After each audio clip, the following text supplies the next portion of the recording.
Cowboys.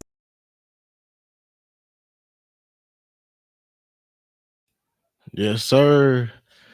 Yes, sir. What is good, everyone? Welcome back to another episode. I'm your host, Luz Takes. But today I got a special guest, man. One of the titans in the Cowboys community, probably my favorite Cowboys podcast show, host of the Final Word. We got Boss Cowboys Sports, man. What's going on, man? That's a big compliment, bro. I really appreciate that, bro. I wasn't expecting that. I Man, you appreciate don't that. you don't understand the impact you really had on my journey. Like y'all seeing you with J Tug with Law, that I be looking forward to Wednesdays, Tuesdays, especially like in the off season. It was just very inspiring to me, man. Shout out to everybody that's in the chat as y'all come in. But listen, we got until they get. We gonna talk about these Cowboys, man. Man, We let's gonna go. I'm ready to talk some ball. Let's get it, we, man. We can get away with the chivalry. We can get right into it. You know what I mean? right into it. Let's go. We it's been an ugly season so far. Ugly season so far. Um, I know you are a defensive guy. Yeah. Talk to me on because I'm gonna tell you what I seen. But I'm let me hear what you talking about on On this defense. defense, Yeah.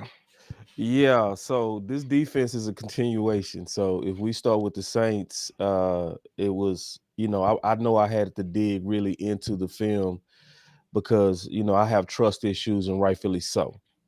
Like watching Cowboy Nation, we're very reactive and to me slower to research. So we'll start doing what I call stat analysis, right? We'll see that we're averaging a lot on the ground Mhm. and we'll just start kind of pointing in directions that might not be the right direction. So that led me down looking at all the running plays for both games, the Saints as well as the Ravens. And it's a tale of two stories. So on the first tale that I saw with the Saints, obviously DTs was the major talking point. But when I really researched it and looked at it closer, DTs were an issue. DTs did make it harder for the linebackers. But to me, a majority of the problem,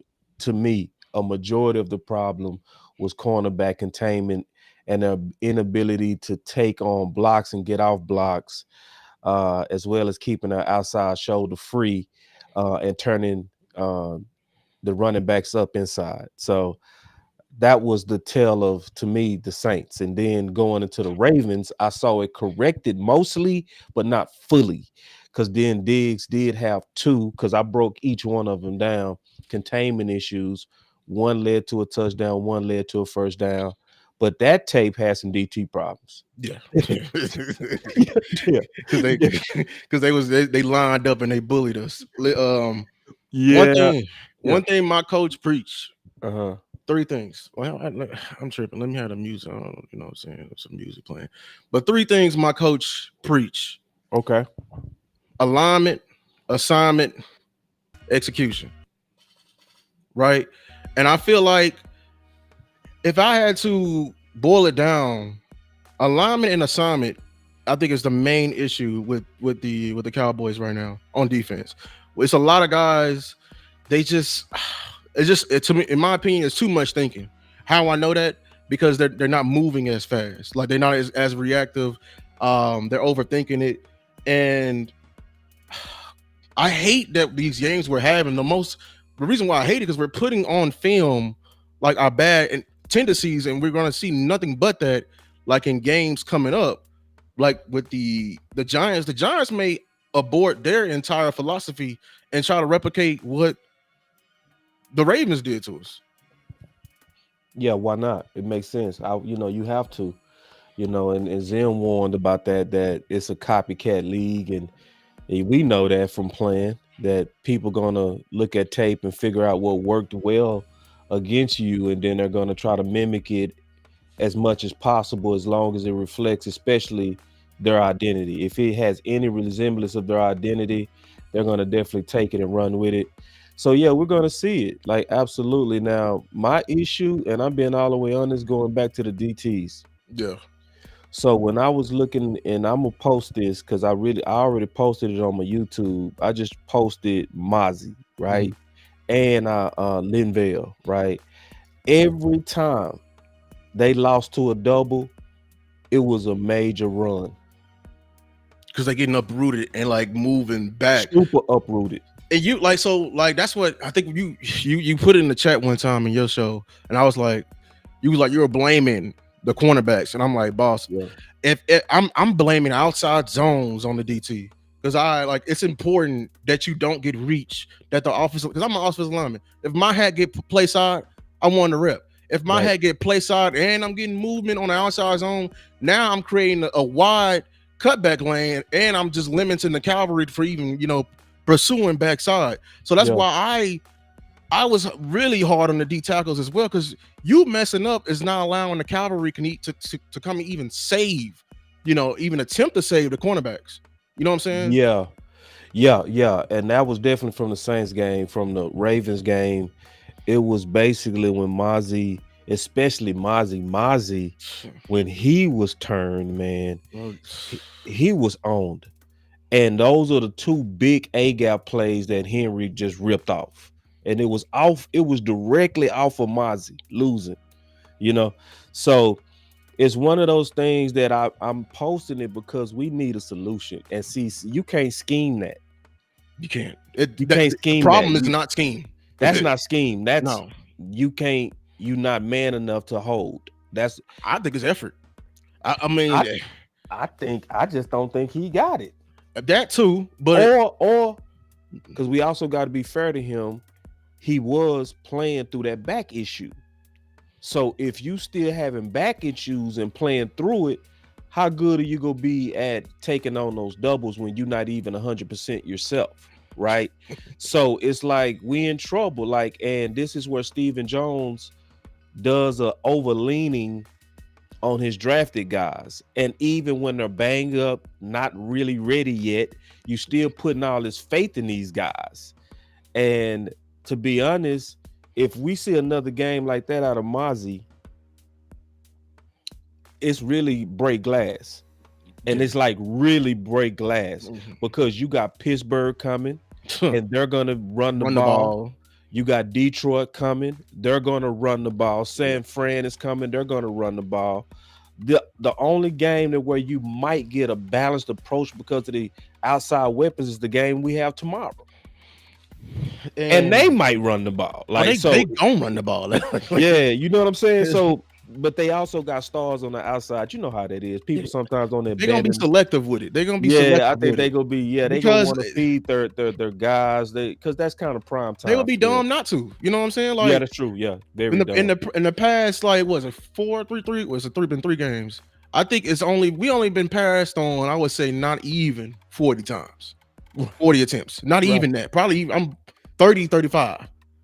Like teams they're not coming in to run like to throw the ball. Like when our DBs are being tested and people are like, oh well, they got beat over the top. Well, we've been getting beat with the run all game. Yeah, and respectful. That's what people don't understand. The run game is the heart of the heart of it. That's the heart. If you can't stop the run, you can't stop a thing. But hey, shout out to everybody that's in the chat wherever you watching. Make sure you like and subscribe to the video. I feel like what we need to do coming in, I think I want to see Zim water down the scheme to the base form. Because like you was going over the scrape technique. Yeah. I hate the scrape technique. Especially, I don't know why we were running it versus a quarterback like Lamar Jackson. I hate it. I don't know why. We got a lot of people listening. So let's break it down because they might not be familiar with scrape exchange, right? So in the scrape exchange, and the general rule for defensive end is definitely their responsibility is generally going to be the quarterback. Okay. So with a scrape exchange, it's perfect for a read option because then it allows the defensive end not to think he has one responsibility, and that's to crash down on the running back when they see the read option flow, right? So the mesh point is where the quarterback is basically putting his ball in the stomach of the running back, and that's decision time, where he's usually reading the edge to try to figure out exactly what to do. So if he see the edge crashing down, he's going to take off because he's reading. He's reading. So I'm explaining it. But with the scrape exchange, even when he takes off, a linebacker supposed to then scrape to then take the quarterback. Now, this is why Lou don't like it. This is also why I don't like it, because I think we talked about it in the chat, or we might even talked about it over the phone. What's also happening is that you're putting an athlete on a stiff, generally, especially in the case of Lamar Jackson. You would have done much better trusting your better athletes like a Michael Parson to slow play it, slow read it, which is the traditional way to play against the read option. And it's different ways that they try to teach you how to attack it.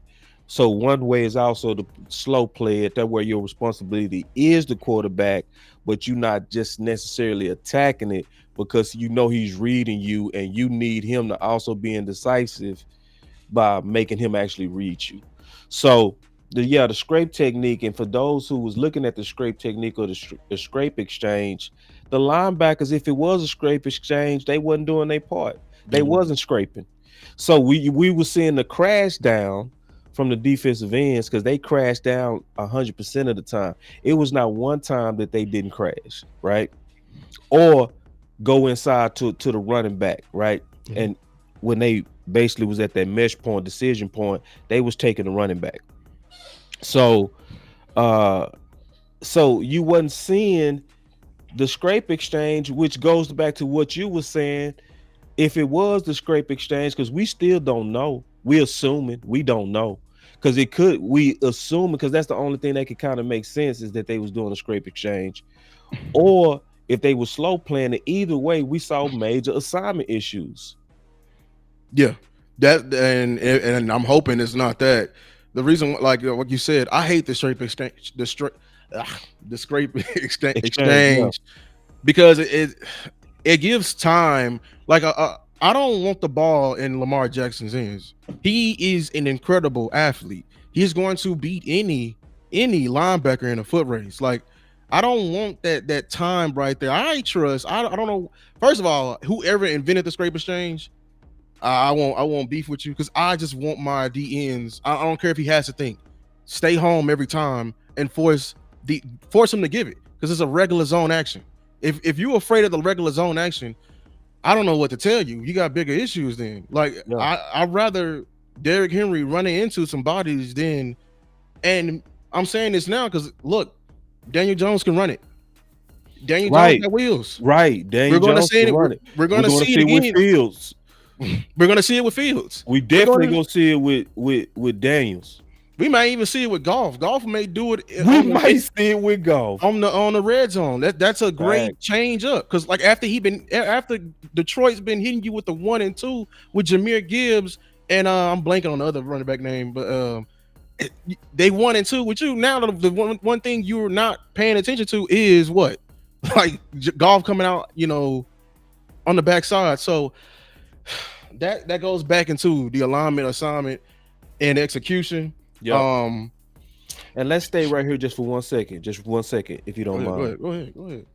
Because the read option is also a problem that they did not have an answer for. And that is on Zimmer. Yeah, you should be preaching that mess. Like this is collegiate. I You didn't see an answer. I didn't see an answer. And you go get this same test again. So if you sitting here and you saw it and failed, and you go get the same test, I want to see at some point you pass this. Because the read option was a problem. Containment was a slight problem with the corners versus the Ravens. And then just frankly, the ability of Mozzie. Those are three things that need to be corrected. Three things that need to be corrected for our defense to have a chance just to be an even defense, a okay defense. This is just to get us to the point of occasional 3 and outs. I'm serious. Not even that. Just to win the first and second down. Like stop. Right. Not even getting to third and short. Third and Yeah. 2. Third and 3. Yeah. Like Yeah. I don't know what to tell you. And we can't get a true evaluation of the linebackers because Mozzie's always in their lap. Yeah, I will be fair to Mozzie. I saw it only happen twice. But Yeah, those two times, for the rest of the game, he held up and he had a massive amount of snaps. Uh, but it was just, obviously on the double team, they had their way with him, man. It was like jail. It was prison, and he was at the bottom bunk with the top bunk was Bubba, you know, and yeah. they had their way with him. So, and people, we got to really keep our eye on that and a focus on that because you've been following the channel. I've been preaching on these shoes of defensive tackle for the last 4 months. I would say probably the number one person really hammering that as our top need going into the season and begging Stephen Jones to keep his promise because he made a promise that we was gonna have DTs going into training camp. He didn't even get no DTs in camp until the final week. So you getting ahead. You see, because remember you said you wanted me to go over that list. Yeah, I'm gonna go. You gonna give me I didn't heat. mean to go Yeah, you ahead. gonna get me I didn't heated, mean to man. go ahead, No, you good. You good. Go but on that's ahead and where, because see, this is where we have to be exact in our research, because then we will be pointing our fingers at the wrong people. And we don't need a ignorant Cowboy Nation, in my opinion. We need a Cowboy Nation that's fully aware of why we're having the breakdowns. And at this point, the breakdown is on them not listening to Zimmer, who was telling them the entire time we have a entire nose tackle time. problem. He was saying that the Blatant, entire time, and it was blatant. blatant, It was blatant, blatant. and it wasn't highlighted. Can I be real with you, bro? Go Lou, ahead. it wasn't highlighted enough by the mainstream media to know the content creators. It was not highlighted enough by us because he was clearly screaming it when he had that interview with um what's that other YouTube channel? Uh Um, I'm talking about with Ed. is it DLLS or no? No, it ain't DLS. It's where he interviewed, and the first question they asked him is, how's everything going with building the defense? And he was like, we need some size. And he was talking about the interior.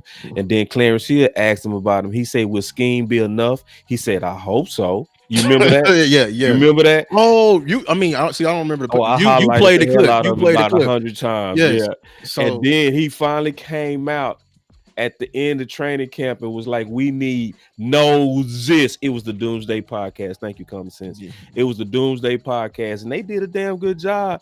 So it was multiple occasions to where Zimmer was clearly saying, this is not it. This Hope and Mozzie is not it. He was clearly saying it the entire time. And notice how we were like they kept trying to like keep our mind from it because they were like, oh, what's the weight of Mozzie? We focusing on Mozzie. They kept pushing Mozzie. They kept pushing it, pushing Yeah. it, pushing it, and it's like, okay, Mozzie's just one guy, and we over here worried about his weight, like he's weighing enough for like two guys. Like you're gonna need multiple.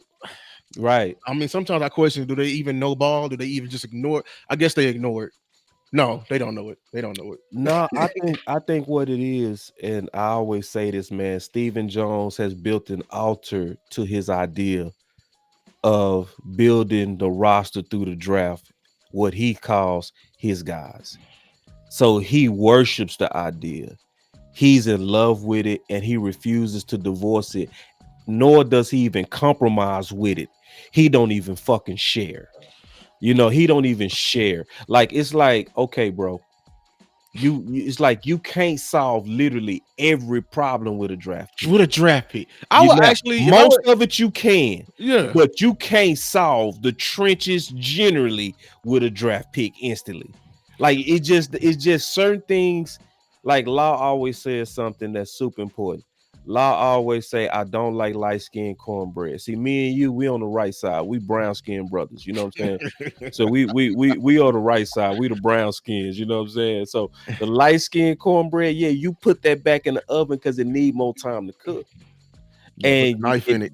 The yeah, butter but knife. they rush certain things like defensive tackle when I know. I've been saying that most people would say that it take about 3 years before your cornbread is fully cooked in the trenches, especially anywhere on that defensive line, defensive end, D tackle, the three tech, anything that's on that line before it really matures. It takes a while. It takes about 3 years. But you trying to go out there in year two, Mozzie, coming off surgery and needing to gain weight, and you was late bringing in these DTs, and then we seeing Mozzie also with a strained back with a massive amount of reps. This should be a case study on how to ruin a draft pick. I got two questions from there because I'm here to ask questions. Let's go. If I was to ever meet Stephen Jones, I would ask him, what is the reason behind you believing in that? The answer I'm trying to get out of him is because it's cheap. And then the question for you on why do you like, or what I have, do you think they don't put like resources in the DT or in certain positions? Is it because if that person plan pans out, do you think they're gonna make them enough money? What I mean by that, in the NBA, like just go to the NBA, what position sells? Everybody wants to be a guard. Yeah. Nobody's buying the bigs. You know, we can't push, even though Jokic is the best player in the league, we can't push him as the best player because bigs are boring.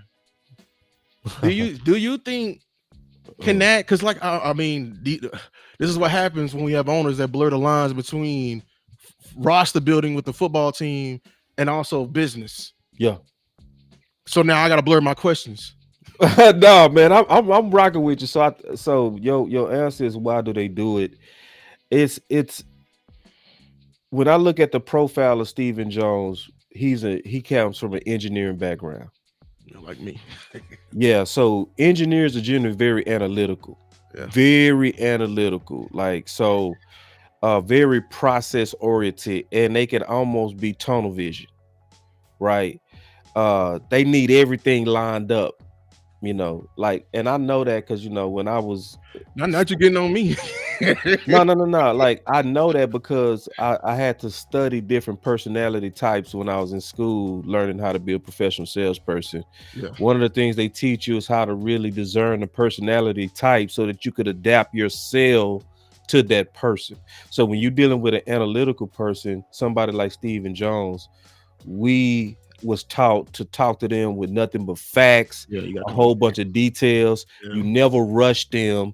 You always make them feel empowered. That's what you do. So like you use it, and I know I'm going in the weeds, but basically he's an analytical person. Yeah. And so when you got an analytical person like Stephen Jones, he wants to be able to manage the cap. And so in his process, and it's his button up way of managing the cap, he knows that if you get too aggressive in free agency, that you're eventually going to have to likely blow up the team somewhere in the future. So what he does is he say, I want to be able to manage it by drafting very well. Then when those guys actually pan out, we then pay those guys, which they call our guys, which allows them to stagger out payments and to retain most of their homegrown talent. So from a budgeting standpoint, it's a good plan. But from a contention standpoint, it's not aggressive enough. So it's like when you have a hole to fill, you still thinking budget. So you're trying to force Mozzie to develop instead of saying, all right, we got to just spin here, bro. I'm sorry. Mozzie gonna take a little while to cook. So we got to really plug a quality player in here and spin. He's not going to do it because he's already thinking this is going to mess up my future budgets, So his budget consciousness and his analytical mind is what made him fall in love with what I call the our guys philosophy, because it's a way for him to, in his mind, to build a contending team, but control the budgets. And if I ever meet him, because I'm an analytical person, I'm that type too. I will ask him, why are you so afraid of the blow up? Because that's where the true definition of the Cowboys stay. Are you afraid to blow it up because the brand will lose money? Because Yeah, and see the thing is, I think he's still hustling with it though, because I don't think he has to blow it up. I think he has to mix, combinate. Like there's certain things you got Oh, to spend yeah, on. So you got to spend on DT. Everywhere else, I'm open to you doing it your way. Literally everywhere else, yeah, you know, like but you have to, you cannot cheat DT. You can't draft DT unless you generally picking in the top 10. That's the only time you usually go get an instant impact one tech. Instant impact one tech is if you picking in the top 10, and that person has to be in that particular draft. yeah. And so, and we know that they ain't always in every draft. So, so like, nah, he could keep most of it. And then what I would say do is do what you've been doing and go with your marshals, former great free agents. But the problem is this: when he goes with the former greats, what I call the marshals, department store. Um, when you go with the former greats, what happens is you don't even treat those guys right either, because you still in love with doing it through the draft. So when you go get a former great like a Evans, the linebacker, right? What do? We never really give him a fair chance, right? Why? Because we was pushing who? Clark, LVE. So when Dan Quinn is literally beating the table and said, listen, bro, we can really complete this whole circle. Go get Bobby Wagner. Bobby Wagner gonna be cheap as hell too. He gonna cost you about the same amount as LVE, right? That's a former great who also led the league in tackles 2 years in a row, last year and the year before that, right? Steven Jones is still on that. Now our guys LVE. Now our guys Clark.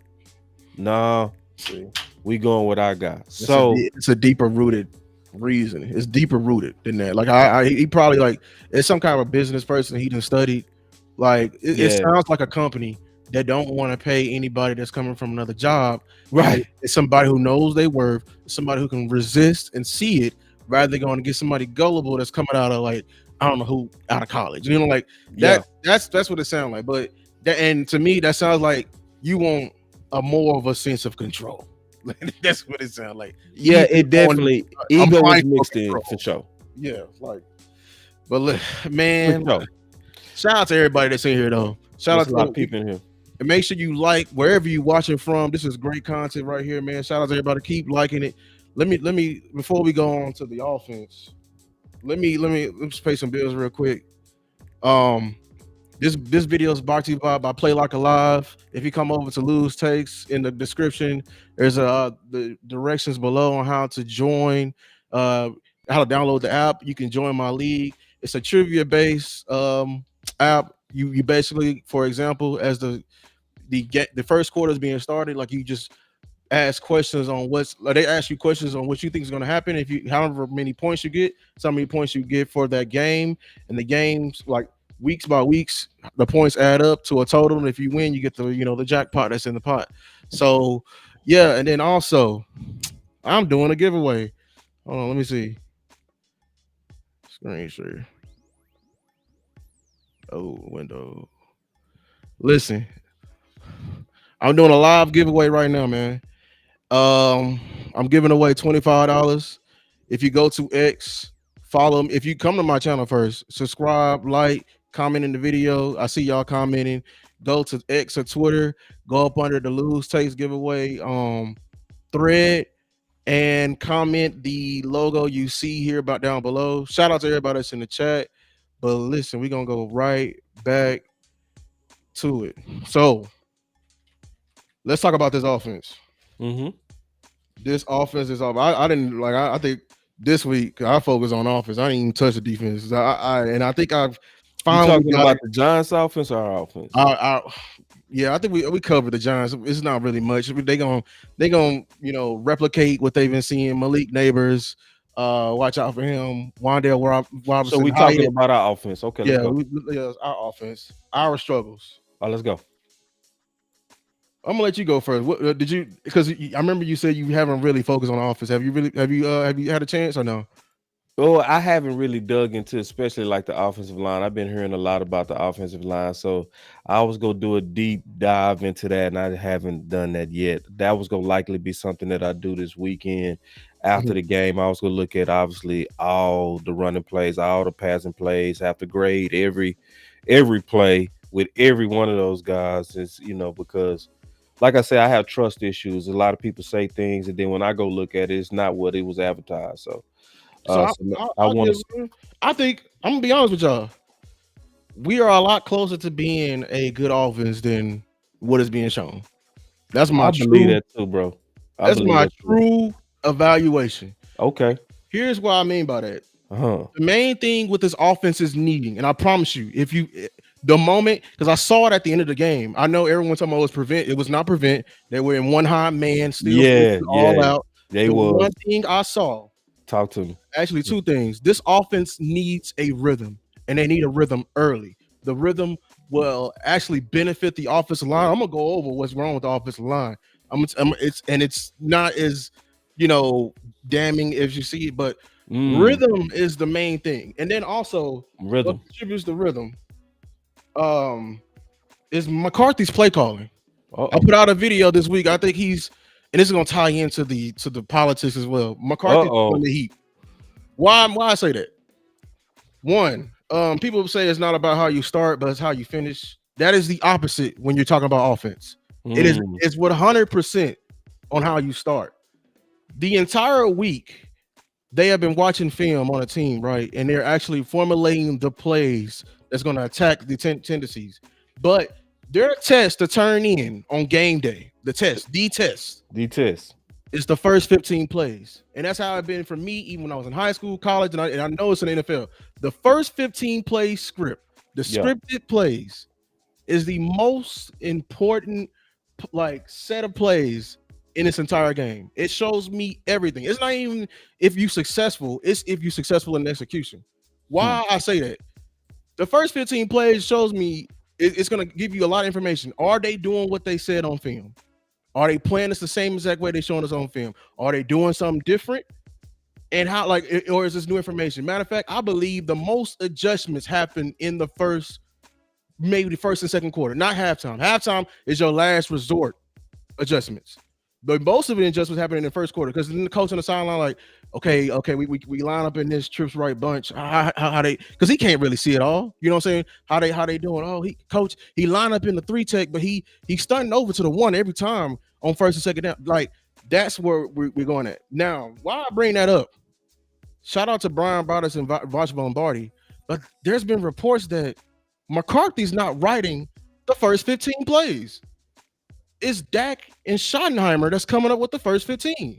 And that McCarthy is play calling, and there can be like a situation there's too many chefs in the kitchen. Why? Like just because it's lined up 1 to 15 don't mean they go in that order, if that makes sense. So whatever Schottenheimer and Dak had in mind, maybe McCarthy has something else in mind. I see I can't prepare today. I'm with Boss Cowboy.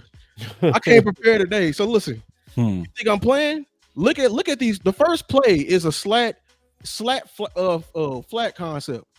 First of all, I'm not liking the route cohesions in the game. I'm gonna go over that. Mm-hmm. I'm not liking the route because why I don't like is because as you can see, McCarthy felt in the game that we're not getting proper protections. So why you having long developing routes later in the game? But let's go right here. First play, slant flat concept. I don't like that we're just having like basic chalkboard routes and we're making Dak one read. Dak is the most cerebral quarterback in the league. Why are we immediately telling him just to make him throw it? Like he's not even. Matter of fact, if we go back, I think somebody like came open at the bottom of the at the screen. I can't really show it because what's the name right here? It's all good. I didn't. But this is the first play of the game. Slant flat concept. Let me go to the next one real quick. Right here. PA rollout. Play action rollout, y'all. And it's a 3-level concept. Have we ran the ball yet? So why are we doing the PA rollout? I believe this is out of order. I'm 100. Then what's the third play? Mm. Duo. Yeah, so basically you run the play action without establishing the run. What have you given the linebackers to bite on? Yeah, to bite on, right. You just saw that this is why like you can't take stats. You know, you can't just take it for what it is. Yeah, they were the worst defending team versus the play action, but they saw some type of run. That front we went against in the Ravens, they loved. I know that in practice they probably love inside run fits because they so antsy. But you haven't given nothing, to defend yet. Then we Yeah. run duo. And then I hate when we motion. We don't motion. Usually you motion to get information. We motion to make the number 2 receiver the number 1 receiver in trips. Like, you know what I'm saying? Like, we're not motioning to get information. Next play. This is maybe a different draw because I think we did a 3 and out. Now, what is this zone? We got some it was pretty good blocking here. You know what I'm saying? So then the next play, I think we get to like the second, like third and like second and 1. It was a sneak. The sneak is not in the first 15. I just had it in there. And then I think this is what. Yeah, this is like a post concept, and I don't like the window he was throwing. Dak is throwing in is very. I don't know if that's the read. Like he's throwing it in like the windows he's throwing into. I don't like that. And then we get caught in the blitz, or we have a long developing route and we lose. Like so, in my opinion, so I think McCarthy's feeling there's some dilution going on between the first 15. That's like we need to pride ourselves on establishing a rhythm, and the first 15 are like probably the most important. Now the offensive line, I believe, is affecting McCarthy's play call. Like he's going in there, timid. I understand that. Now the problem with the offensive line I saw is I believe is just cohesion. It's literally cohesion. They're just not together. They're stepping on each other. They don't know when on double teams to fold off of the linebacker. They like both of them. It's we know what it look like inside. It look like we got 3 guards playing inside. 3 guards. We don't have a center. Or BB hasn't fully learned how to become a center just yet. He still is. We throwing him out in the fire.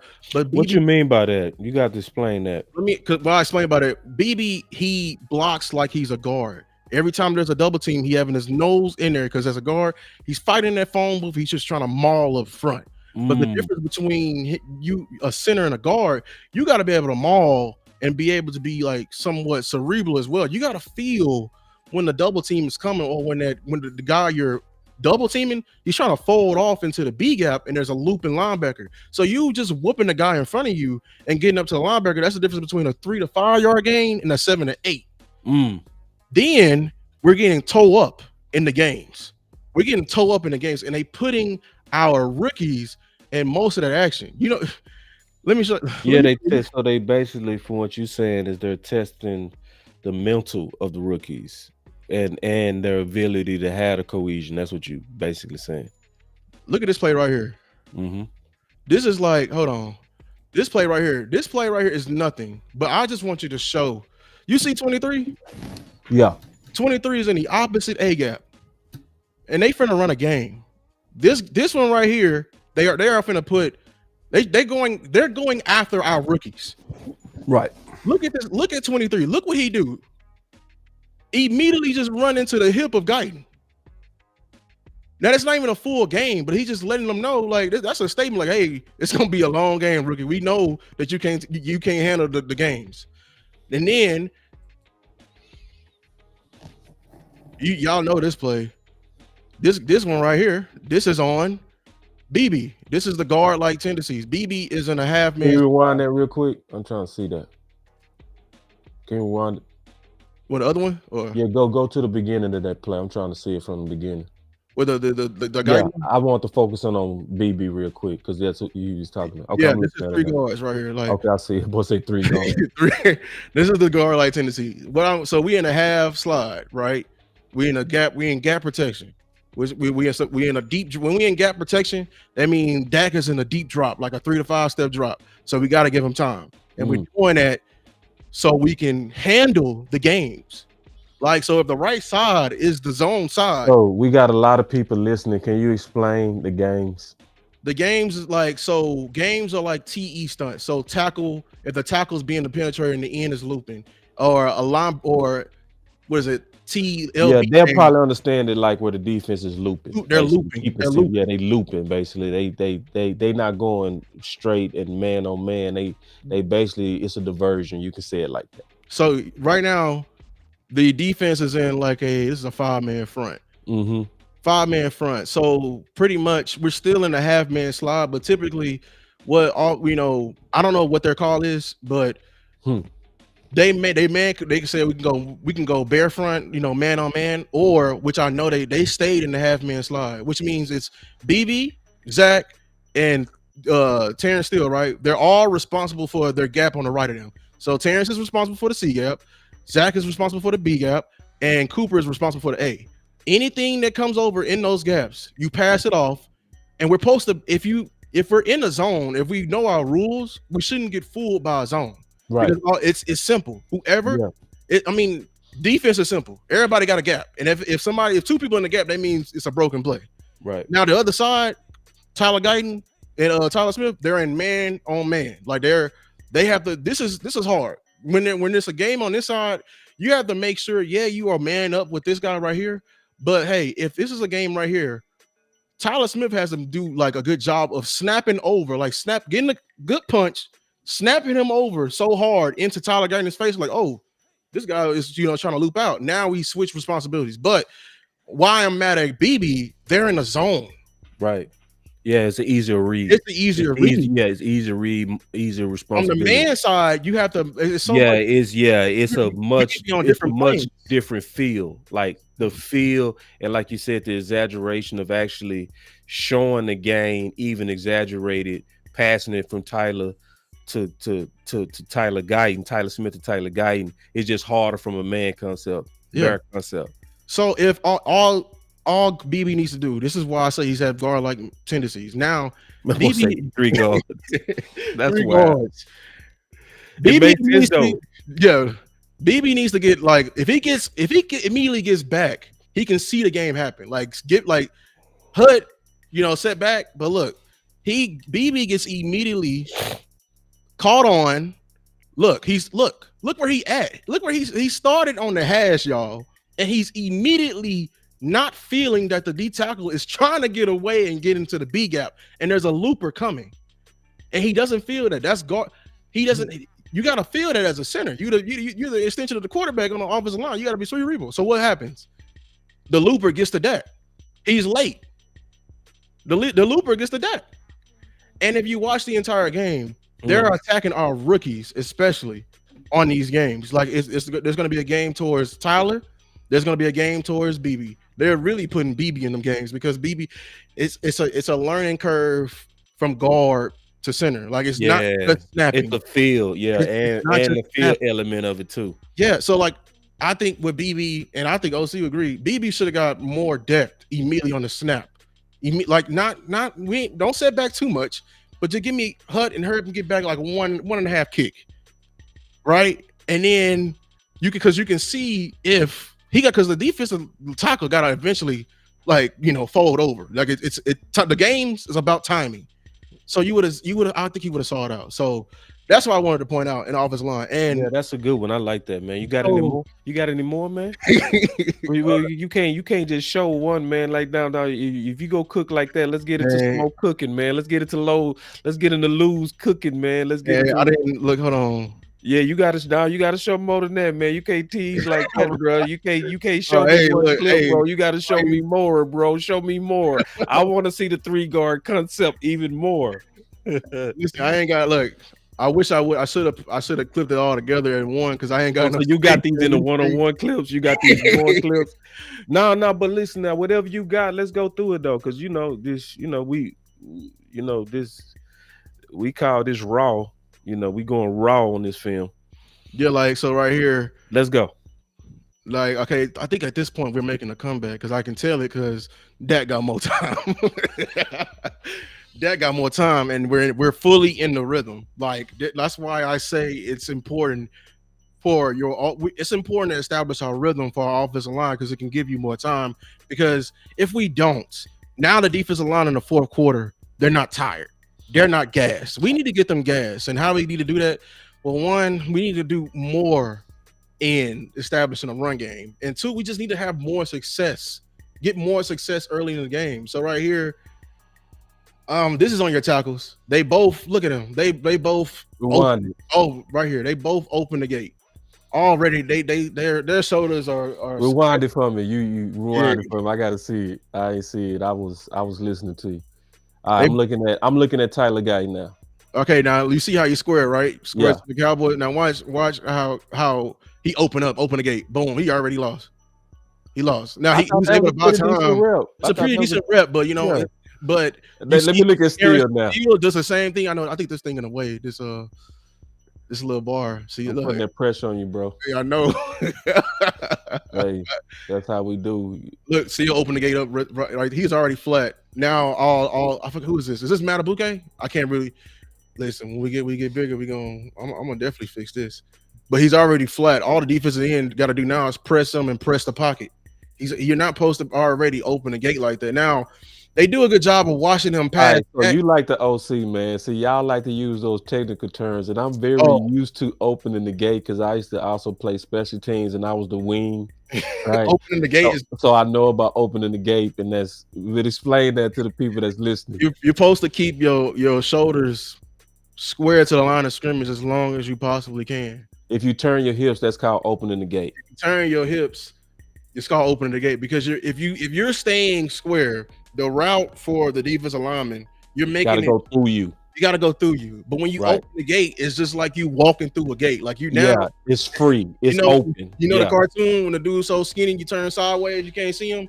That's exactly what you look like to the defensive end. Now, like his eyes get big, and you allow the opportunity for you to get pressed in to Dak. Now, like you getting pressed in, Dak stepping up is not even an option because like now the guards look at the three guards right here. the three guards, man. You Three so guards, you know wild what for I'm that saying? dog. That boy calling big. Great job though. Hard. Ain't gonna lie, great job. Look at that. That boy say the three guards. They kept That's him on the offense. They blooded. kept him on the line of scrimmage right there. The Not three guards. They got all that room to step up. But the tackles who, and I think he got the holding call. Remember, I think this is just the holding call on Lou. But see, I want to ask you a Tyler question, Gardner. man, because you talking about confidence, you talking about rhythm.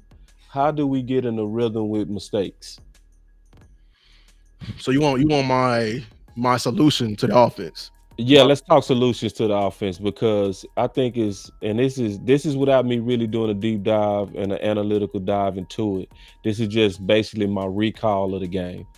I feel like we make too many early mistakes, too many offsides, too many holding penalties early, and it kind of get us out the script. It get us out for the ideal script because I'm pretty sure your script is like any script is gonna have a perfect world, right? Yeah. Yeah, but it's gonna also have a little bit of audibles in your play calling in case of emergency type, right? Like so in case of a holding, then we go here type, you kind of got a detour off your script. So how much of this confidence and how much of this rhythm is affected with our own discipline? The discipline. Well, that's the problem when you have all these young guys playing. Like So let's talk about that then. uh-huh. So is this something that just take time and that we kind of tripping on? Like we just being No, honest. that takes time. Like Yeah, all right, so it's kind of takes one of the time. things we gotta just kind of muscle through this, basically, right? Absolutely. We gotta muscle through the three guards, and we gotta muscle through Tyler Guyton getting his developmental reps. We need to like Coach Marv. He you know what, that's your super chat, but like he's 100% correct. What pissed me off about the Cowboys? Let's get that super chat up in if you don't mind, Coach Marv. That's yours, right? Oh, yeah, it's you had another one. Let's get it. Oh yeah. Well, Coach Marv, shout out to Coach Marv. I'll be watching y'all. Shout out, Coach Marv. He said we need to get better on the first down and stop on the low percentage pass. Yes, he's 100% correct. So he talking about the solution. So he talking about like low percentage, like running 9 routes instead of post routes. And see, that always pisses off Coach Marr because also it's a low percentage throw and it don't take no time. You know what? You know what Coach Marr would be happy about if we still do that? Mm-hmm. If we have a rhythm. Why are you taking like you know what was the difference between you passing it deep to Tolbert in the first half versus you passing it deep to him in the fourth quarter? You gonna say rhythm? You firmly establish a rhythm. You establish a rhythm so good that the offensive line was able to hold up, and we were finally able to dissect the middle of that defense. They were playing too high. Weren't they in too high for most of the game, right? No, that was in one. It was in Oh one. no no no no no. I'm sorry. The They was, Ravens. I'm the not sure. Ravens. I know we was in I more could for be, one, but okay. You're right. They kept I'm rolling, not but sure about that. we I'm not now sure. that I, you're right. But yeah, I'm not gonna say too high, but they were doing like Zimmer. I did because it was one play. Dak threw into double coverage because he threw into double coverage because he got fooled. They went from too high and they rolled to one. right. They did rock and roll. Now, how like y'all may think you get on Dak, but this is why offensive line coaches get on a offensive line. Dak committed the ultimate sin to his Mm. offensive line. And Okay. you ain't got nothing to blame but yourself, offensive line. What What is was that he? sin? What's he? What he The sin is doing? when Dak is constantly getting hit all game. He That's is the constantly sin. when he's constantly getting hit, he's constantly worried about the rush. And him getting constantly worried about the rush, now we're messing up the timing. Now instead of his eyes, as soon as he said "hut," he worried about if somebody's coming around his back shoulder or somebody coming in his face. But guess what? His eyes need to be up. So on a play where he's thrown into the double coverage and they rock and roll the safeties, maybe with just a half a second more time of you protecting, he can see that and actually hit the deep crossing in the one high, right underneath the safety. So rhythm is very much very much important in this game. Now, how All do we right, get so there? Yeah, let's go ahead. talk about how to get there. So I Well, think okay, I want to hear your thoughts. I mean, it's easier said than done. Obviously, if we can, Yeah, because this didn't that because this is where you get paid, Lou. This is where you yeah, get I know. paid. This is where the big bucks come in. The big bucks come in when you can solve this. What's your strategy to solve this? We need to create more creative on the run game. Your offensive line, your offensive line, yes, is blocking bad. They're not cohesive, but I think the scheme is not helping them. You running it into it is just like you pushing a boulder instead of walking around the mountain. We need to get, and I know we got two rookies, playing in there. But if we establish a run game, pretty like we got to be selective with it. That can fix it. Also, maybe McCarthy needs to give up the reins of play calling because you know why? In the later parts of the game, I heard that it was Dak and Schottenheimer that mostly took over the play calling. I heard that Dak was mostly running an up tempo down the stretch, and he was pretty much doing like Peyton Manning and making checks at the line. Now that's not always going to work, but you need to be selective with it. Maybe in certain jobs you need to be just so you can get more information that you can use because what you were doing, you weren't being cohesive it wasn't fluid. You having these deep crosses and the offensive line is like getting pummeled in the back, like they can't protect. We're just out of whack. And I think Schottenheimer may be, if he's truly the one, especially if he's the one drawing up the first 15, you might as well let him call the plays and at least get the information he's seen from him. I think we panicking, Lou. You panicking on the play calling? No, I think it's a panic on this play call. Why? Well, I am a defensive YouTuber, so you might be right and I might be wrong on this, but my gut is it's a panic because remember last year we were struggling with Mike McCarthy in the first 5 games where we was number 1 in 10 play drives, but we was also bottom 2 or bottom 3 in red zone efficiency. But it's So like, then after the bye, mm-hmm. uh Mike McCarthy did a good job of adjusting and allowing Dak and them to be more aggressive vertically, and it opened up everything, right? And caused us to have the top offense in the league, have one of the top receivers in the league, and have your quarterback end up as the run-up MVP with way better numbers than the MVP. So it's I think it's one of those things. I think Mike McCarthy has earned the right for us to give him a chance to adjust. And I'm just because we've seen a great adjustment before out of Mike McCarthy. I think he warrants that. And I also, because we had this same discussion last year. I remember me and the OC had this exact same discussion, and we was talking about, is he a play caller that we got to wait for the pill to kick in? That's a wild statement right there. Is that too wild for you, Lou? Can you handle this, man? No, I Can can you handle it. I handle can what handle I'm it. saying? I can. You know, man, I'm you get up with the, maybe the wild kids list. need to go to bed, but just sometimes you people gotta wait. See, Cowboy Nation, I don't think we a little horny. We ready for that action, but you just took the Viagra, man.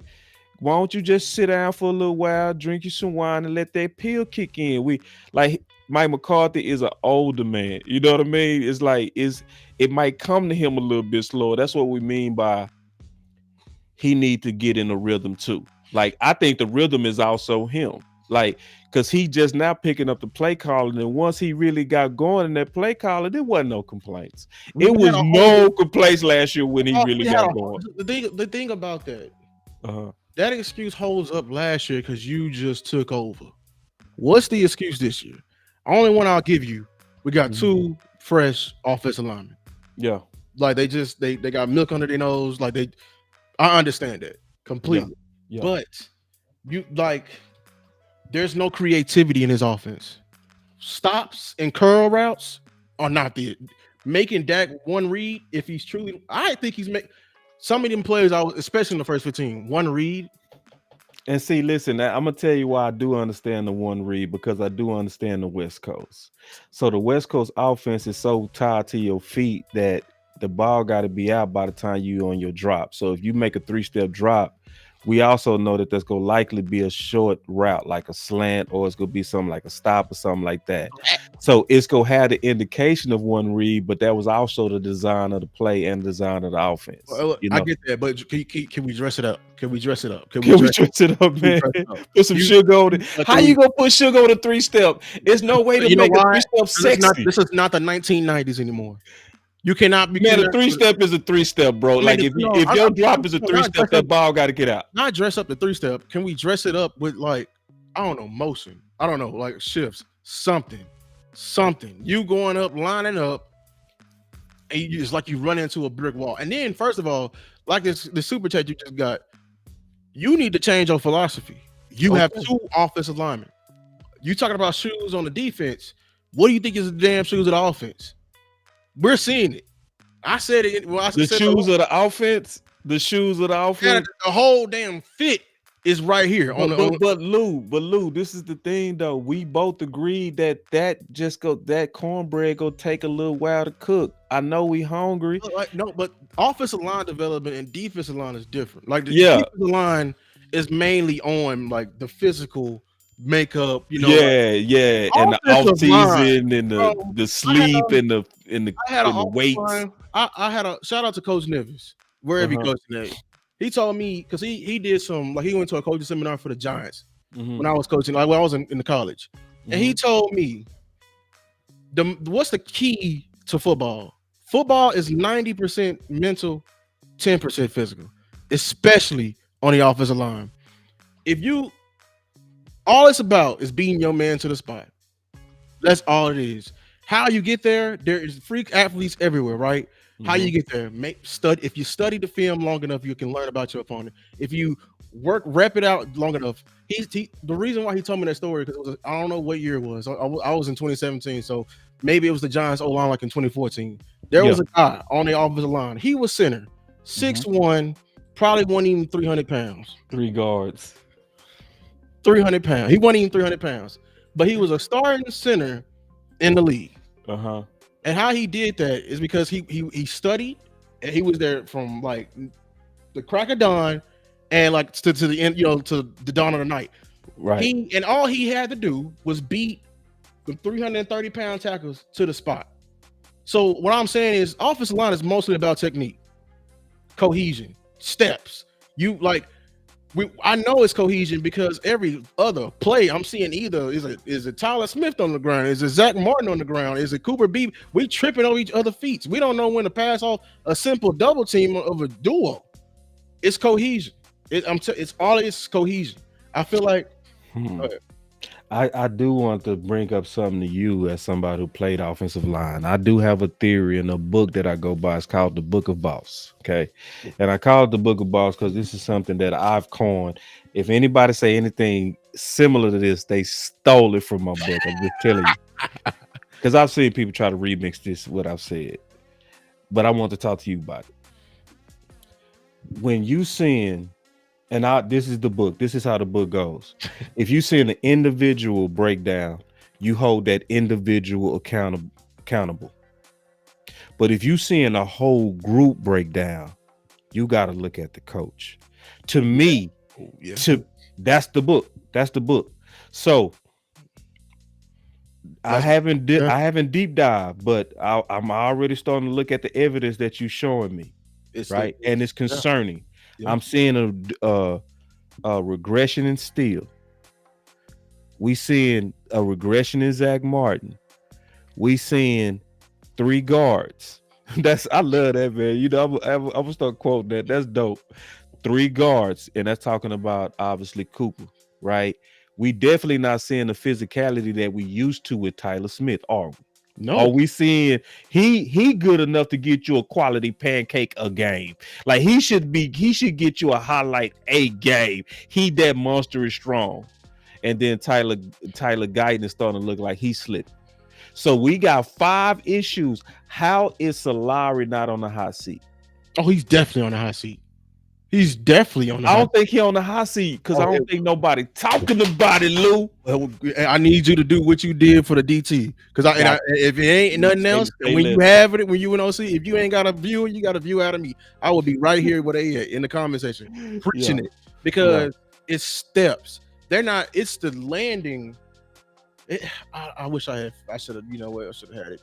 If I can show y'all the what is it? The landing spots in the double team. They're supposed to be hip to hip on the double team. It's not supposed. You ain't supposed to see no space behind them on the double team from the wide cut. But man, talk that offensive line talk, brother. Talk bro. Space, all on a duo block, and they looking at each other. Why we ain't getting no movement? Because you ain't hip to hip on this D tackle, and this D tackle has isolated you. I need my buttons on this one. This boy's over here cooking. He's isolated you. Hold on real quick, Lou. I don't mean to cut you off, bro. Just real quick, because you preaching too good, man. This sermon is fantastic. Hey, y'all let me know, man. Everybody that's over here from Boss Cowboy Sports, y'all let me know. Did I drop the ball not having the OC with Lou? Did I drop the ball today? Did we drop the ball not having 2 offensive linemen talk this talk today, man? Because I'm sure enjoying this. Go ahead, Lou. What's the beautiful thing about today? What's that? It's always tomorrow. Oh yeah, we got to do this again, bro. Because because I'm telling you right now, bro, I have fallen in love with offensive line. I have, and the analysis of that, oh, it's beautiful. It's a beautiful thing. It's a beautiful position. But anyway, I ain't mean to cut you off. Basically, all I'm trying to say is that if I had a force diagram, I don't want to take y'all back to school. That boy say a force diagram. Don't give us the force, dog. The way they're trying to move an object that's directly in front of them, but they're coming at it from different angles. I don't mean to take y'all back to geometry, but you cannot move something unless y'all both parallel on a plane and moving the object. That's what we're seeing from this offensive line. Now it's inconsistent. I ain't gonna say it's every time, but it's very much inconsistent. The stepping is off, everything like that. Yeah, well, but Lou, I'm gonna be honest. I think we got to let that pill kick in, bro. You know what I'm saying? And I'm saying that from a standpoint of because Stephen Jones has put so much stock in these rookies.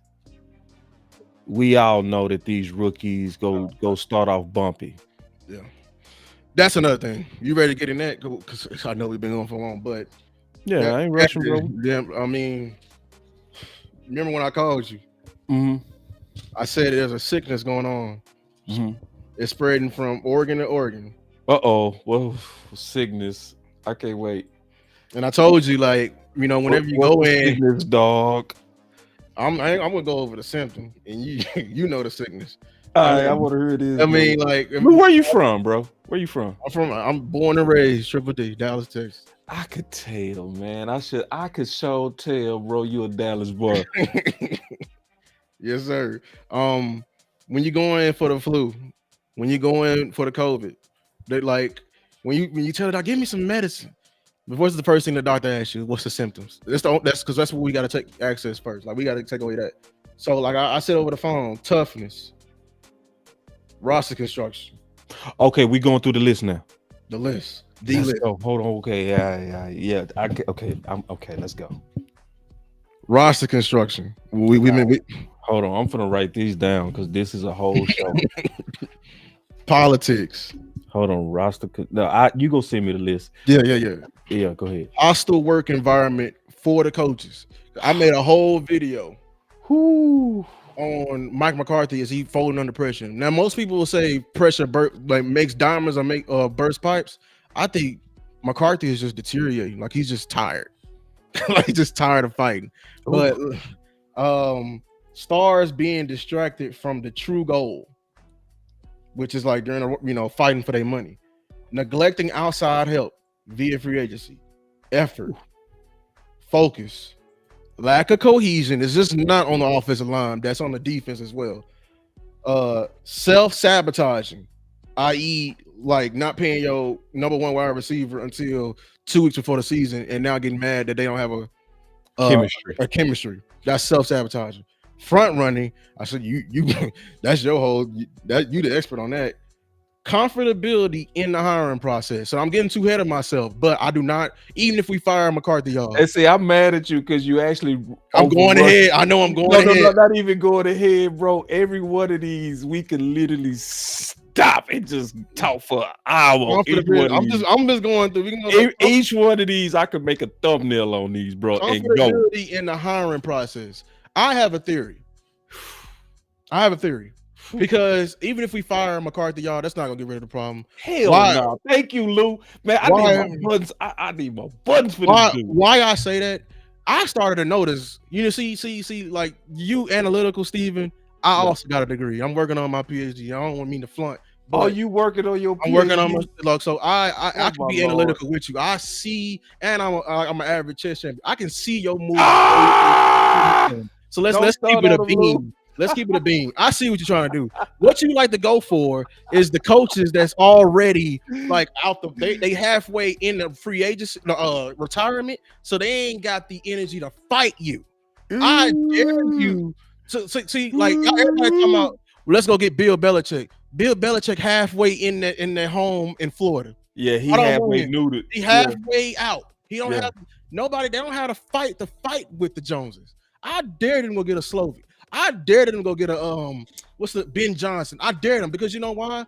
People talk about my generation, but the one thing you ain't gonna do is play me, especially when it's my future. Because the thing about having a head coaching job, this can be my last job.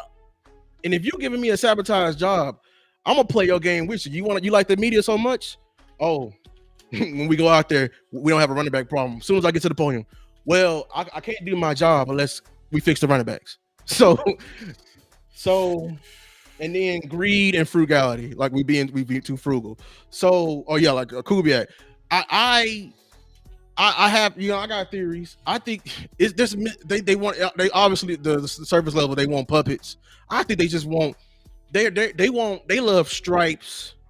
They love a man with stripes who done something, so that's gonna be able to sell it to us. But they also, I don't think they don't want the. Because you said it when you said it, they got the reason why they got rid of Dez. And shout out to my mama in the chat. Shout out, mama. But she loved Dez. And when you said it, you said they got rid of Dez because Dez was he didn't fall in line. See, man, I've been thinking about this, and I'm actually glad that you brought this up. Because we actually just addressing 10. You got 9 fantastic points, and we go dig on 10. Ain't that about a? So, how you doing, Mama Lou? Want to definitely shout you out. Anybody that's watching their son, because my mom, she used to watch me. She don't watch my channel no more, man. She done got too. She done got. I guess I don't keep her entertained enough. So you a better mama than mine. You competing with them stories. But I'll say this: I think we do need a coach with some season. You want a older? I don't want him too old. I'm like Big Game James. I don't want I him. get it, and I know why y'all saying that. But then it's another reason that I think everybody gotta. I think you gotta have some type of skins on your wall to have a better ability to push back at them Joneses. Cause if you young and killing more ish, Uh-huh. then you likely going to You know better than a rookie. you go bend a lot easier. See, Mike McCarthy types, your Bill Parcell types, your Belichick types, they can say at some point without saying it, Jerry, I used to whoop you.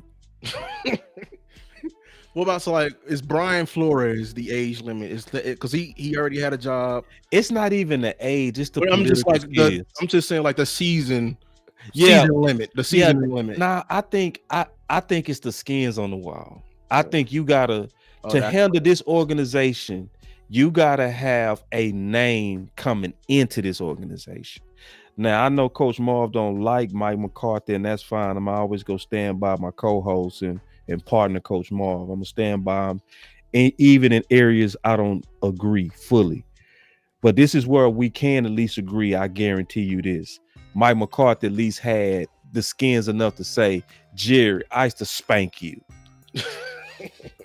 And that's true. yeah. Like I won my Super Bowl in your Or AT&T building, homie. You see what I'm saying? you had And to set and out the red carpet for how me. many times did I whoop you with a backup? And how many times did I whoop you when you was favored, Jerry? So it's because see, this is the thing about our front office. Our front office, this is the pattern that I noticed about us. It's almost like you got to let them fail first, and then they'll let you do it your way. Yeah, But if you don't have any skins on the wall, will you even have a chance to do it your way? you're right. It's like you got to have the merit.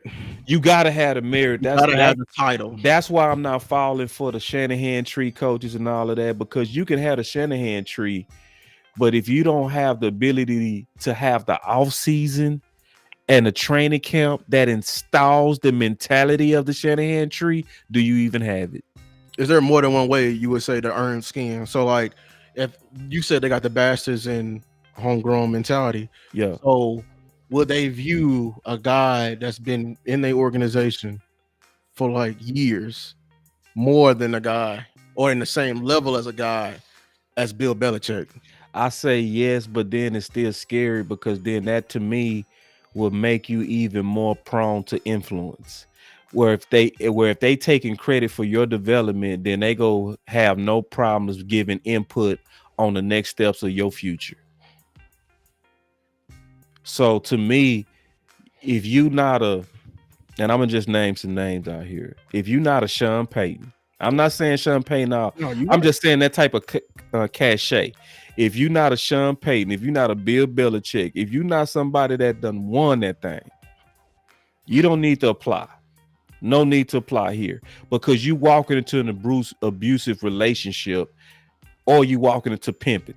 You know what I'm saying? Oh. You walking into Jerry and Steven, they basically like pimps. They finna run it. They, Yeah. you know what I mean? Yeah, you Like with an iron fist. It's like, yeah. And see, and to your point, and just keeping it real, like look how Bill Belichick already starting to bend over for Jerry. Like yeah. just listen to him. He He already already pandering starting to him. Like he he already already pandering to him. all Like that's he a million already, topics you can talk about. I could just be the head coach. See, you say that now. Until when you get over here, you're like, I gotta actually take over this. But can you? And see, let me say what I said again, because I think a lot of people missed it. A lot of people in love with this Shanahan tree thinking, oh, if we just go get this young coach from the Shanahan tree, we're gonna have the same success. You got no. You better go look at what Bill at. You can't have a Shanahan tree and the physicality on both sides of the ball unless you have a physical training camp. Do we have physical training camps?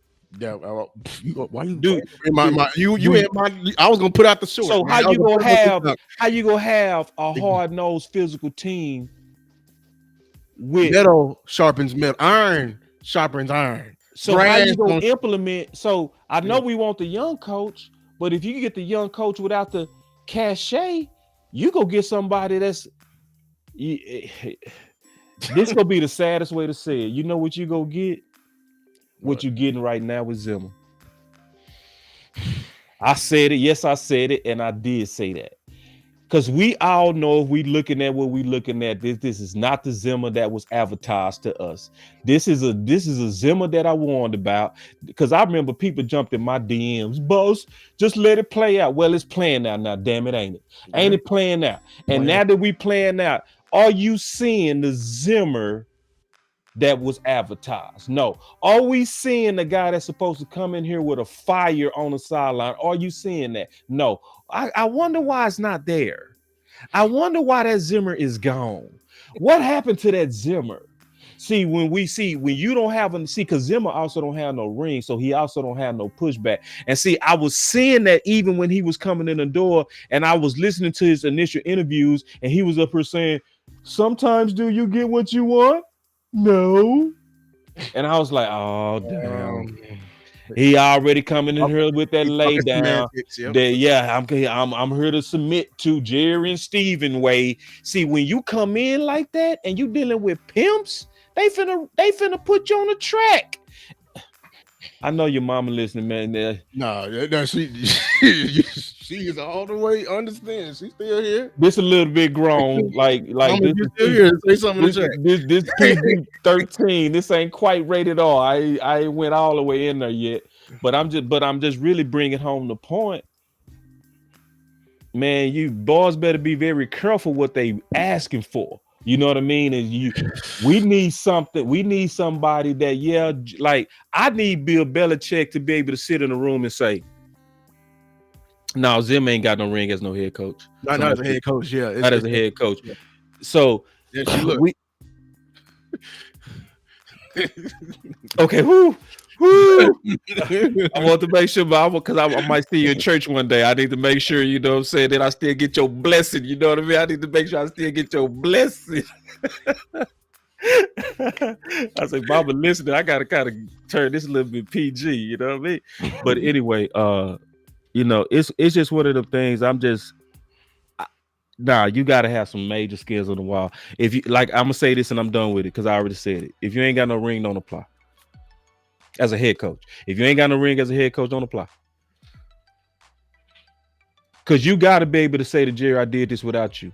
Why do I need you? I've done this without you. So how are you schooling me?" And would you say that's the reason why he got rid of Jimmy? Jimmy can pull the ultimate one. Yeah. But you got to have some weight. You got to have some weight. I mean, we know that it's because, see, like you said it best, and you said it before I said it. People think Belichick gonna make a difference. He gonna make it. No, he gonna walk right into major dysfunction. Everybody that want to see the disciplinary that we were seeing, and everybody got fired doing it his way. Belichick was his own boss. Yeah. But see, let me ask you a question. Do you think Bill Belichick will be able to bench a cornerback in a Super Bowl under Jerry? Unless if he's paying him $20 million, hell no. That's the problem we got now. Right. That's why I got politics on there. I don't got politics. Right. I got politics in there. Matter of fact, because I originally brought up the first 15 situation because I was bringing it up, and shout out to Craven Cowboys like this week. I said I don't know if McCarthy making the first 15. He probably got to get it cleared by Jerry. He probably did be like, hold on, what you doing all these damn runs? I paid CD all that. Did you see me? Did you see me? Did you see me on the Channel 4? I paid him $35 million. You're gonna throw the ball 7-8 times. And I swear, if he's doing that, see, I'll leave this side of the Cowboys nation to you, boss. You the expert. I investigate. When it comes and start messing with my X's and O's, that's when you jump in. I got a problem. Yeah. Well, I'm gonna back you up on what you just said. So we saw that last year with Gallup. Yes, don't let nobody tell you that was not the case. That's why I covered my mouth when you start speaking, because everybody was saying, "Where's Brandon Cooks?" Brandon Cooks' targets was going to Gallup because they was trying to show that they was right about paying Gallup. So the first 3 games they was wasting a whole lot of targets, intentionally targeting Gallup. How does that happen without the influence of Jerry Stevens? To your point, Lou. To your point, Lou. You said it. I just gave you the evidence of it. You know what I mean, Lou? But it's what you said is right. Like it does appear that when they write the script, that they gotta bring that script to Dad and Jerry and say, "Hey, dude, is this approved by you, sir? Do you approve what we have drawn up, or do we need to modify this to your liking?" And to go back into my list, this is why if you didn't get the sickness, it's them. The whole family. That's the sickness. They're spreading from organ to organ. Why I say that? Now I know you had a little show and you have a different outlook on it, but Yeah. see how it's being spread to the players. CD. Mhm. Now I'm not gonna harp too much on it. He took accountability. You know I hate it, but I'm just walk you through it because you went. When I saw it, I Coach immediately Maul got a told you. super chat in there too, just FYI. He said yeah, it's 35 coaches that won a Super Bowl. only Hey, only don't 35. apply. If you ain't one of them 35, don't apply. Are they alive? Say, you better come But- up from the dead. But when you said I got it's how it's spreading from organ to organ. When CD, well, I immediately thought of you. So, CD, soon as he didn't get his way, Mm-hmm. he started dragging his feet. Mm-hmm. He started whining. Mm-hmm. He didn't want to do it. Who did we say did that the entire offseason? And they did it to the same exact victim. The same exact who also did that. I'm gonna give it away. Who they both did it to Dak. Who else did Dak this way? You gonna have to tell me, man. I ain't gonna finish your riddle. Bro, Steven. When I saw the beginning interviews with the training camp, all I heard was whining. We've never been in a situation before with the pain. I know it's over, but I'm just saying how this is all coming back full circle. Even the people up below you are reaping in your habits. I got a child. You got children. It's important what we do. They take that in, whether it be they take that in and they see it's okay. So when they see you disrespect our quarterback, drag your feet, whine to him, like I know CD is like he's a great player and everything like that, but I just got PTSD from the yeah. I mean, excellent point, and you saying so eloquent that basically CD Lamb is mirroring the dysfunction that's coming from the leadership that he sees within. Just true, just facts and true. It's also one of those things that some people making a big deal out of it. I don't, because I honestly feel like CD's normal. He's a normal receiver. I'm just saying because we've seen it. This is the second time now. You fool me once, shame on. It's not even a fooling thing. I think receivers by nature, in my opinion, they're selfish. I want them to a degree selfish. I do. I do. I need you to be professional. Yes, I do need you to be professional. In the midst of your emotion. And Dak was right that if you are lingering on that negativity, it does usually bleeds into other parts of your play. We used to see the same thing with Dez. The same game where Dez would do major complaining, and you would also see like a concentration drop or something. Yep. And when that type of stuff happen, it makes that whole 88 on them guys look bad. Because you're doing all this crying and woofing and tantrums. And when Dak then gives you the ball, you drop it or you fumble it. It's just one of those things that just makes you look bad. So he owned it, and I think he did do a good job of self-assessment, and he said, I will improve on that. It's our job to hold him to that. You know what I'm saying? It's our job to say, yeah, Lamb, you can't get into that mode again. But I also feel like a lot of that was based out of pure passion that I want to win, and I feel like I make the difference to us winning and y'all not doing it. That's typical receivers to me. That's typical 88s to me. Michael Irvin was like that, not with the spoiled bratness though, but he was like that. I heard stories. Yeah, like he didn't do it like CD, but he was like CD. He Like, got somebody kicked off the team. yeah, like Blatantly. he went up to turn Yeah. and was like, I know Dion over there, but y'all still go throw me the ball. You right. Yeah, like, Yeah. you know, I'm like, Yeah, you you know, telling your OC, yeah, I know that's Dion, and I know we supposed to stay away from him, but now we not gonna stay away from him. Y'all go target me versus him. That's selfish. Because if you thinking about the team, you would really be like, hey man, we know Dion is a shutdown guy. He's usually very who, scary to throw at because of you his ball see, skills. you see the behavior. You see that behavior right there that you're willing to throw away in the moment to get what you want. Who does that sound like? But we're dealing with it right now. You said you preached it, boss, in every episode. What was the big battle between this contract situation? It wasn't about money. What was the true battle about The true battle, between Dak and the Joneses?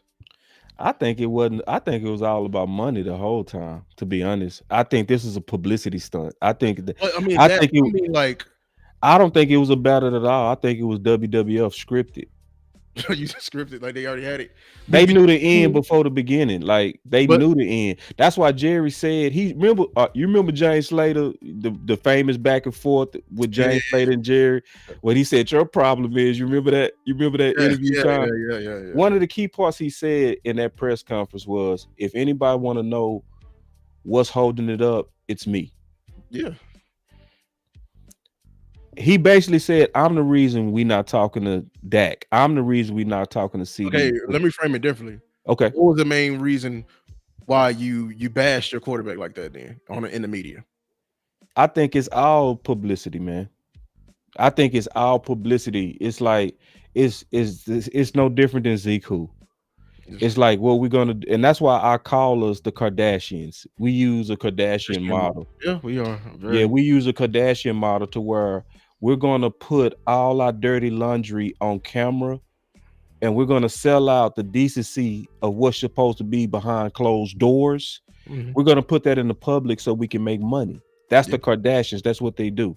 yeah, So a lot of people say, what's the mystery of why Jerry could lose so many years, not even sniff an NFC championship, but yet still continue to grow in wealth? That's because he's the master at stealing the headlines yep. and creating the headlines. And he creates headlines even on his own people. So where everybody else is quiet when they dealing with their contract disputes with their quarterbacks and their weapons and their receivers and all of that, we're never quiet. We always go make a we always gonna make it theatrical every time because it just makes so much money. Yeah, I was just basically, black. It's black and white. I was trying to put it. CD in the moment. He's trying. He's doing the emotion and everything. He's trying to get what he wanted. He doesn't care what he does. Versus Jerry in the moment. Like he may not. Maybe it may be scripted, but the lengths he's willing to go. Oh, he's gangster. To, It's the it, it's lengths nothing he's willing to go. sacred. The lengths he's willing to go is sick. Yeah. Like it's sick. Like to say stuff like I see Star in the building. D Law is not a Khalil Mack. He's no Von Miller. Like when you say, Just we outright. we did not tell you we was gonna go as far as Dak took us, and how far did we go? Like when you publicly taking shots, this is unheard of and don't happen nowhere else but Dallas. The Dallas Cowboys is the only place that you actually see this type of behavior. So to be even a Dallas Cowboy trait and a Dallas Cowboy star takes tremendous toughness. I'm talking about any one of the stars because I'm gonna be honest, we turn our back on all of them. Everybody that we love at first, we end up hating very quickly. We love Dak and then we hate him. We love Zeke and now we can't stand him. We love Mike and guess what's starting to already happen? People can't stand him.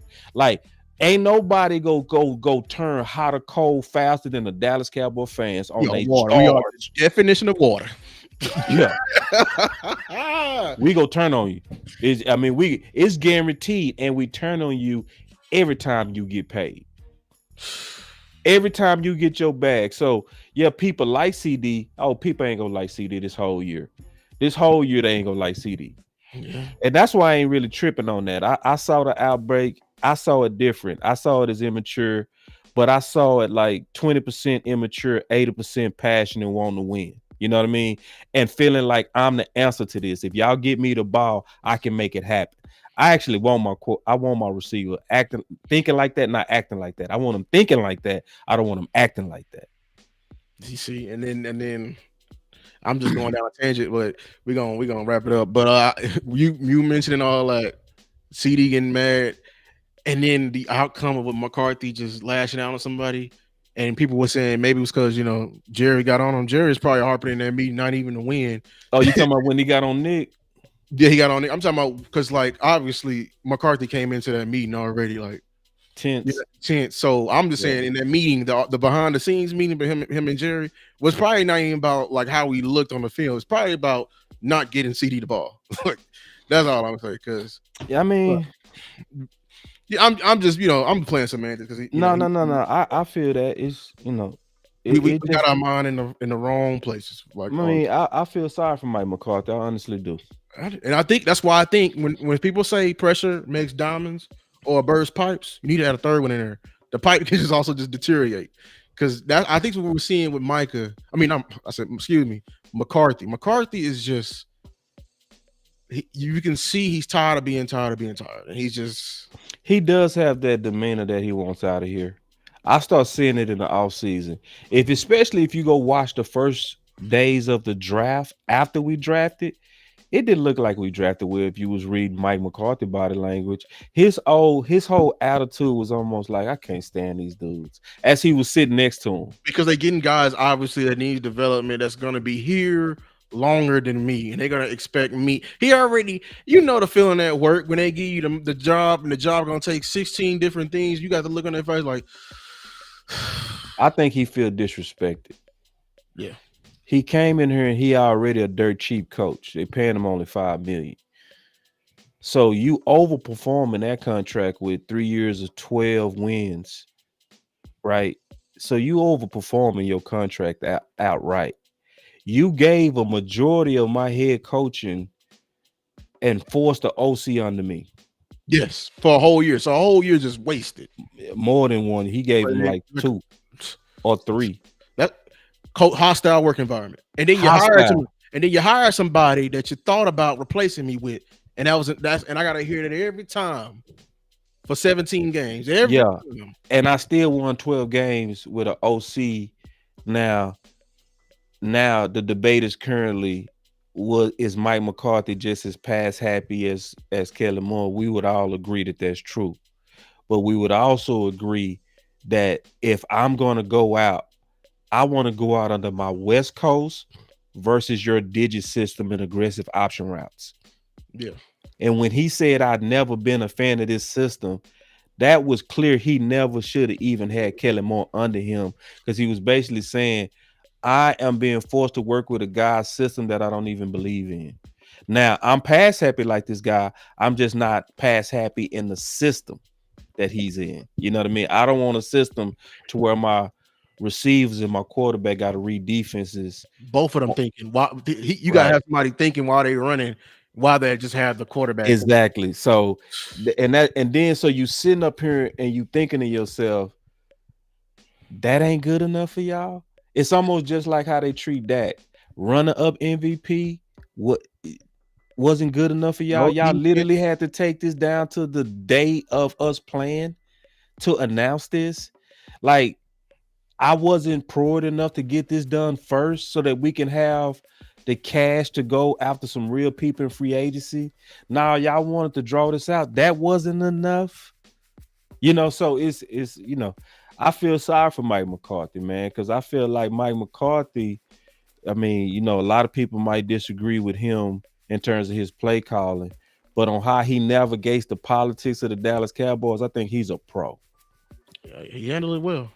I will give him that.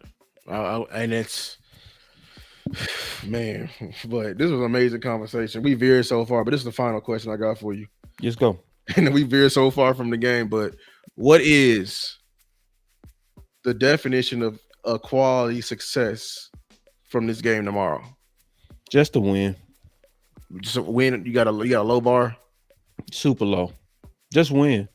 Cause I'm not taking this team for granted. Like I don't know why people think we supposed to blow out the Giants every time we see them.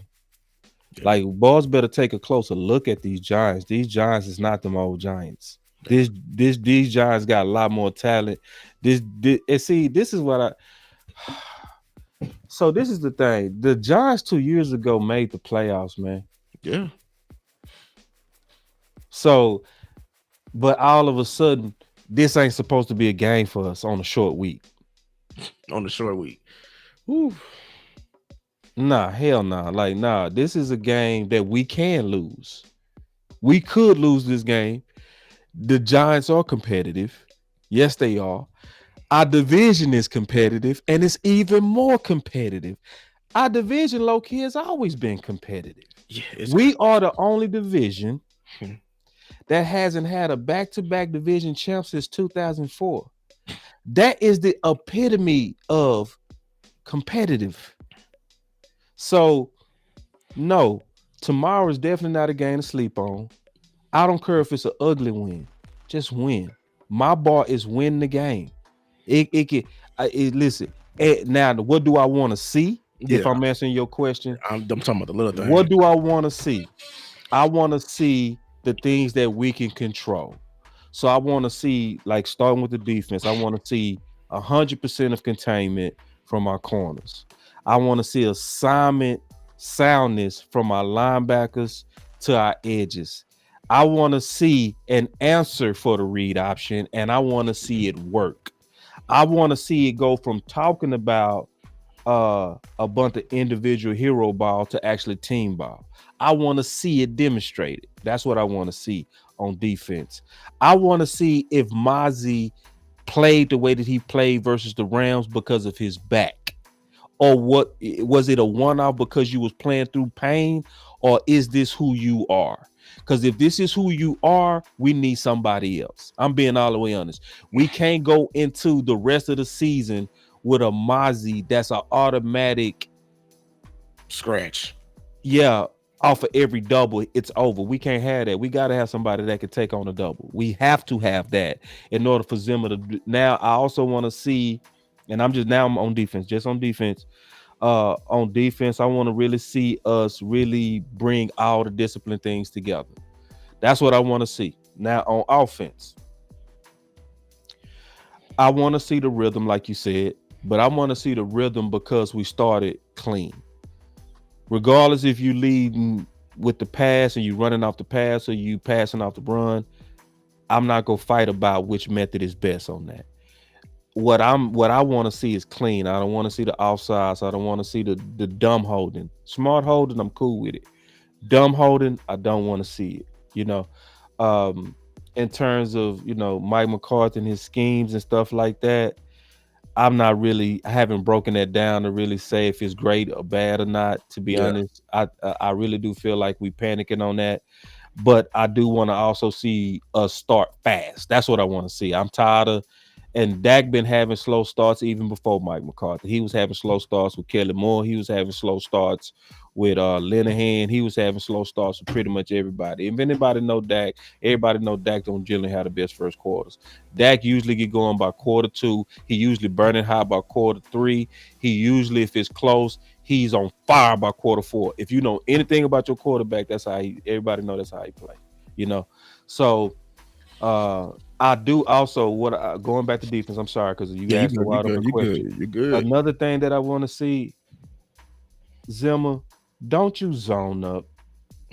Don't you zone up with Diggs versus neighbors. Don't you disrespect Diggs like that. Go ahead and let Diggs match up with neighbors one on one. See, I want to see if Zimmer is also psychologically smart because neighbors took a shot at Diggs in the offseason. I would want to lead my defense off of that. I would want to lead my defense. That would be my speech. My speech would be Diggs. Say, you remember what neighbor said about you? I would say it in front of everybody. Hey, we ain't running a bunch of zone today, man. You following him the whole day. I want you to kick his ass the whole day. And Zimmer, don't you take that away from Diggs. Don't you take that away from Diggs. Neighbors took a shot at our star corner. It is nothing that'll bring more respect back to our D than to have Diggs shut that young man mouth. Give him the welcome to NFL Don't moment. you put that boy on no cover two versus no neighbors. Don't you make Diggs become Especially now a when I see him. tackler. Now we need that man out there covering this game. This game.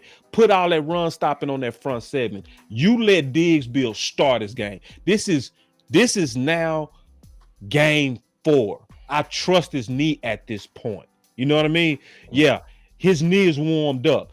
Put Diggs on neighbors and let's get this gangster going. You need to come out gangster, and you're gonna be a real sucker to me if you come out there running cover 3, cover 2, and cover 4 with this matchup. I'm gonna be pissed at Zimmer. I'm gonna say, Zimmer, you are a fraud. I swear to God, I'm gonna say that.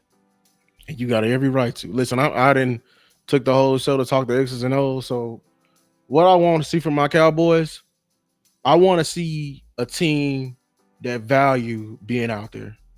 I want to see a team that Mm, value every down mm, like it's they last.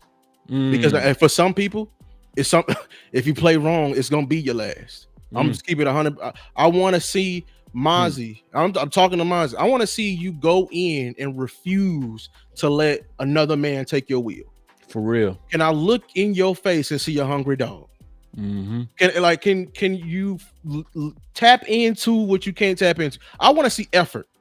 Something the coaches. I want to see a focus like I never seen before. Lean on the first and second down. Refuse. Make them earn every yard. I don't care how the score turns out. I want to see my defense to say, I'm tired of being tired of being tired. I'm tired of being talked about. I want to see. I want to see it. And from my offense, I want to see my I want to see my offensive line to have that same mentality. I want to see my quarterback to be serene. I want the connection to come back. I want to see all smiles, and I want to see them value every down, value the first and second down, and they smiling on third down, third and twos, and third and threes, smiling because they know we got them. I want to see you take the wheel of this Giants team. Yeah. Can you snatch their soul? Can you do that? But yeah, man. Hey, shout out to everyone. That this is a great show. This is a great show, man. I appreciate you all for coming. Um, hey, we still them Cowboys. It's been a long season. We just here looking for answers because we care. That's the one thing my coach said when I was getting ready to do my first start. He said you're scared. He said good. I mean you care. If we didn't care about this team, I promise you wouldn't be here. So, any final thoughts before we get out of here? Nah, man. We got the game tomorrow, so obviously we got the watch party. So y'all make sure y'all come out to that.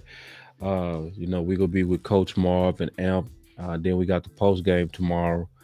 Y'all also stay on the lookout for a lot of new things that we got coming on with Boss Cowboy Sports. Y'all will see Lou and I do a lot more work, especially with the OC. You can never have enough offensive linemen experts in this space that can really kind of really talk about that position in the way that it warrants. So the offensive linemen have been ignored for way too long and have been the backbone of most teams. So my final words would be that I really enjoyed. This is our first time doing a collab together. We've been trying to do this for what, a month or two. Yeah, I It been mean, a it been a minute. everything works out for the Yeah, goodness it been a of the minute. But I thoroughly enjoyed it, and I also very much so enjoyed your football knowledge and your perspective. So and I know my channel enjoyed it as well. I do believe that my channel is full of thinkers. That's why we call them executives, boss-minded type of people, the type of people that's not gonna follow crowd. So anybody that go ever do a collab with me, I want them to bring value to the people that's listening to this channel. And I can honestly say that you did a great job. And I can't wait till we do more content in the future and continue to bring value to Cowboy Nation, man. So that's my final words. Y'all make sure y'all rock with us tomorrow. Y'all know we go bring the house down. Beat the Giants. I don't care if it's an ugly win or a blowout. Just come on with the dub. I'm still gonna brag about it because I'm not gonna let y'all tell me that the Giants is a weak team. You can tell somebody that else that, but I'm not gonna let you tell me that. I'm not gonna let you act like wins are easy in the NFL. I'm not gonna let you insult my team like that. So I'm not gonna be the person that's gonna look at this like, hey, we just supposed to easily beat the Giants. No, division games are hard. They made some improvements. They do have a mentality that we have to be careful of. So yeah, I'm gonna be excited when we win tomorrow. We're gonna win tomorrow, especially because we have the matchups. We had a matchup advantage this time, especially on the outside. They corners real banged up. I think Dak also locks in on division games. Dak is gonna go in there like he always do. He gonna play like God, you know. So so that's my final words, man. I really enjoyed this, man. And y'all stay up. It's Boss Cowboy Sports with Lou. Man, hey, thank you for the nice words, man. Like he said, stay up, Cowboys fans, man.